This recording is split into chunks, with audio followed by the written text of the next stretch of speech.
I hurt my own apo. Ilang beses ko siyang sinaktan.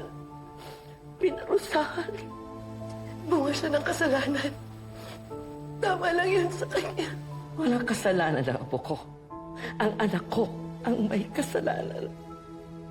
Walang kasalanan si Jenny. Hindi ko pwede. Hayaang magkasira kami. Hindi ko pwedeng gawin ito sa apo ko. Pagkat katuko ko siya. Katuko ko si Jenny. Isa siyang halari.